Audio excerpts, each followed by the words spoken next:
کوئی شخص یقین کے ساتھ نہیں کہہ سکتا کہ اب حالات کا کیا رخ ہوگا، اس لیے کہ ظاہر بات ہے قرآن مجید میں مستقبل کے بارے میں خود حضور سے کہلوایا گیا، وَإِنْ أَدْرِي أَقَرِيبٌ أَمْ بَعِيدٌ مَا تُوعَدُونَ۔ لوگوں مجھے معلوم نہیں ہے کہ جس بات کی تمہیں خبر دی جا رہی ہے وہ قریب آ چکا ہے یا دور ہے۔ وَإِنْ أَدْرِي لَعَلَّهُ فِتْنَةٌ لَكُمْ وَمَتَاعٌ إِلَىٰ حِينٍ، اور میں نہیں جانتا، ہو سکتا ہے اللہ کچھ اور مہلت دے دے تمہیں، اور کچھ اور آزمائش جو ہے اس کے لیے تمہارے لیے کوئی اور مہلت عطا فرما دے، ہو سکتا ہے۔ تو میں بھی کسی دعوے سے نہیں کہہ رہا، لیکن دو امکانات ہیں۔ امکان نمبر ایک کیا ہے؟ ابھی عالم اسلام کا ایک سالڈ بلاک ہے جو یہودی ورلڈ آرڈر کی نگاہوں میں کھٹک رہا ہے۔ میں کھٹکتا ہوں دل یزداں میں کانٹے کی طرح۔ اگرچہ ان کی اسٹریٹجی کیا ہے، ایک ایک کر کے ان کے حصے بکھرے کر کے تیا پانچا کرو۔ ابھی وہ بلاک کون سا ہے؟ ایران ہے، افغانستان ہے، پاکستان ہے، اور روسی ترکستان سے آزاد ہونے والی جو ریاستیں ہیں، یہ ایک سالڈ بلاک۔ یہ عجمی مسلمان عربی نہیں، عربی گئے، یہ نوٹ کر لیجئے، اس لیے کہ عربوں کو اللہ نے فضیلت دی تھی، محمد ان میں سے تھے صلی اللہ علیہ وسلم، یہ رتبہ بلند ملا جن کو مل گیا۔ لیکن ساتھ ہی اللہ نے دھمکی بھی دے دی تھی سورہ محمد میں، ان تتولوا یستبدل قوما غیرکم، اگر تم پیٹھ دکھا دو گے اس مشن کو جو ہم نے تمہارے حوالے کیا ہے، تمہیں ہٹائیں گے، کسی اور کو لے آئیں گے۔ اور یہ بات ہو چکی ہے 13ویں صدی عیسوی میں، 1258 میں جب سقوط بغداد ہوا ہے، عربوں کے ہاتھ سے عالم اسلام کی قیادت چھین لی گئی، معزول کر دیے۔ اس کے بعد قیادت کن کے ہاتھوں میں آئی؟ ترکوں کے ہاتھ میں۔ ترکان تیموری ہندوستان میں، ترکان صفوی ایران میں، ترکان سلجوقی مڈل ایسٹ میں، اور ترکان عثمانی کا تو کہنا ہی کیا ہے، وہ ایشیا مائنر سے چل کر آپ کو معلوم ہے کہ مشرقی یورپ کا کتنا بڑا علاقہ، دی گریٹ آٹومان امپائر اس صدی کے آغاز تک قائم تھی۔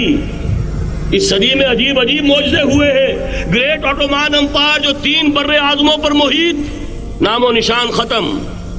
The great U S S R, نام و نشان ختم۔ اب تو روس صاحب ایک ملک کی حیثیت سے رہ گئے۔ یہ اس صدی میں 2 اور وقت نہیں ہے میں اور آپ کو کیا بتاؤں، اس صدی میں تو بڑے بڑے عجیب عجوبے ہوئے ہیں، بڑی بڑی 2 عظیم جنگیں ہو چکی ہیں، تیسری جو ہے سر پر کھڑی ہے، دور نہیں ہے، جس کو حدیث میں کہا گیا ہے الملحمۃ العظمیٰ، تاریخ انسانی کی عظیم ترین جنگ، اور وہی صلیبی جنگ جس کا آغاز بوسنیا سے ہو چکا ہے۔ بہرحال اس وقت جو میں کہہ رہا تھا، ورنہ میرے پاس تو یعنی یہ کہ درد دل کہنے کے لیے وقت نہیں ہے، مجھے اپنی بات کو محدود کرنا پڑ رہا ہے، لیکن میں اب آ رہا ہوں اصل موضوع کی طرف، کہ ایک امکان تو یہ ہے کہ اس بلاک میں اسلام کا احیاء ہو، اور اس کے لیے کچھ نویدیں بھی موجود ہیں احادیث نبویہ میں۔ وہ تو آپ نے سنا ہوگا اقبال کا شعر، میرے عرب کو آئی ٹھنڈی ہوا جہاں سے، میرا وطن وہی ہے، میرا وطن وہی ہے۔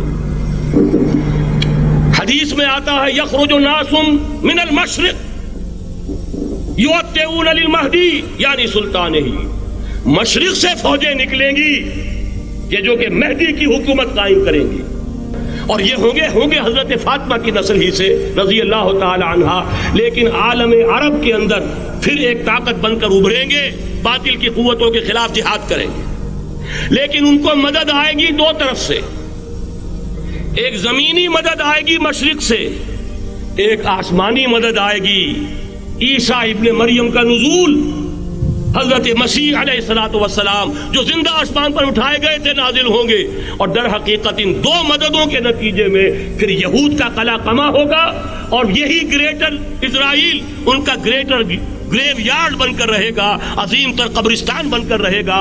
اس کی بڑی واضح حدیثیں موجود ہیں، اس کی بڑی تفصیلی خبریں موجود ہیں، یہ احادیث کی کتب کے اندر، بدقسمتی سے ہماری اس کی طرف توجہ نہیں۔ ایک تو یہ ہو سکتا ہے، اسی طریقے سے ایک اور حدیث ہے، یخرج من خراسان رایات سود، اور یہ مسلم شریف کی روایت ہے، نوٹ کیجئے گا، نہیں ترمذی شریف کی روایت ہے، یخرج من خراسان رایات سود لا یردها شیء حتی تنصب بإیلیا، اور خراسان حضور کے زمانے میں آج کے افغانستان کا نام تھا، جتنا خون یہاں پر خلوص کے ساتھ دیا گیا ہے اس کی مقدار بھی کم نہیں ہے. یہاں سے خیر برآمد ہوگا. اور دوسری بات اپنے بارے میں نوٹ کر لیجئے, یہ پاکستان, بچا کھچا Pakistan, what remains of Pakistan, یہ اصل میں ہے کیا؟ مولانا بہت خوبصورت انداز میں فرما رہے تھے, یہ 313 نہیں تھے, اسلام تھا. اسی طرح نوٹ کیجئے, پاکستان نہیں ہے, 4 صدیوں کی تجدیدی مساعی کا حاصل ہے. آپ نے کبھی نوٹ کیا ختم نبوت کے بعد اب سب سے اونچا منصب کس کا ہے؟ مجددین.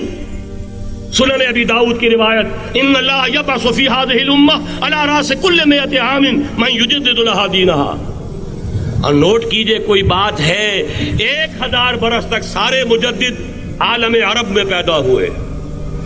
جیسے ہی دوسرا 1000 سال شروع ہوا, الف ثانی کا مجدد اعظم شیخ احمد سرہندی کہاں تھا؟ صنم خانہ ہند میں. حاضر ہوا میں شیخ مجدد کی لحد پر, وہ خاک کے ہے زیر فلک مطلع انوار, گردن نہ جھکی جس کی جہانگیر کے آگے, جس کے نفس گرم سے ہے گرمی آرات. وہ پھر 12ویں صدی کا مجدد اعظم امام الہند شاہ ولی اللہ دہلوی, 13ویں صدی کا مجدد اعظم سید احمد بریلوی, اس کے خون کا امین اور اس کے ساتھ کے شہداء کے خون کا امین, ان کے جسموں کا امین آپ کا خطہ ہزارہ, آپ کا خطہ سوات, اس میں ان کی جانیں ہیں جو دی گئی ہیں. اور وہ نہایت میں آپ سے عرض کر دوں, دور صحابہ کے بعد اتنا خالص اسلامی جہاد پوری مسلمان تاریخ میں نہیں ملے گا جتنا وہ تحریک شہیدین کا. 14ویں صدی ہجری میں شیخ الہند جیسا مجاہد اعظم کہ انگریز نے گرفتار کر کے قید بھی کیا ہے, تو کہاں ہندوستان میں نہیں, کہاں جزیرہ سائرس, کیا نام تھا, مالٹا, جزیرہ مالٹا بحر روم میں. اقبال کے نفس سے ہے لالے کی آگ تیز, ایسے غزل سرا کو چمن سے نکال دو. کہیں ہندوستان کی کسی جیل میں ہوا تو شاید اس کے نفس کی گرمی ہی سے کوئی حرارت پیدا ہو جائے. اور اسی صدی میں 14ویں صدی ہجری میں اقبال جیسا مفکر, اسی 14ویں صدی ہجری میں مودودی جیسا مصنف, اسی 14ویں صدی ہجری میں مولانا الیاس جیسا مبلغ رحمہم اللہ, عظیم شخصیتیں. آج پورے عالم اسلام میں آپ کو تبلیغی دوست ملیں گے. یہ کہاں سے شروع ہوئی تحریک؟ دہلی کی ایک چھوٹی سی مسجد سے. وہ مسجد بنگلے والی اب تو بڑی عالیشان ہو گئی ہے, جب وہاں شروع ہوا تھا کام بڑی چھوٹی سی مسجد. یہ سارے کام یہاں کیوں ہوئے؟ پورا عالم اسلام آزاد ہوا, کہیں نعرہ اسلام کا نہیں لگا, کہیں عرب قومیت پر, کہیں کسی اور عصبیت پر تحریکیں چلی ہیں. صرف تحریک پاکستان تھی کہ پاکستان کا مطلب کیا؟ لا الہ الا اللہ. کوئی سبب ہے کہ یہاں قرارداد مقاصد پاس ہوئی, حاکمیت اللہ کی ہے, کہ اکبر نام لیتا ہے خدا کا اس زمانے میں. یہ سارا ماضی سامنے رکھیے اور حضور کی دی ہوئی پیشین گوئیوں کا مستقبل سامنے رکھیے. ان دونوں سے ثابت ہوتا ہے اس خطہ ارضی سے کچھ ہونا ہے.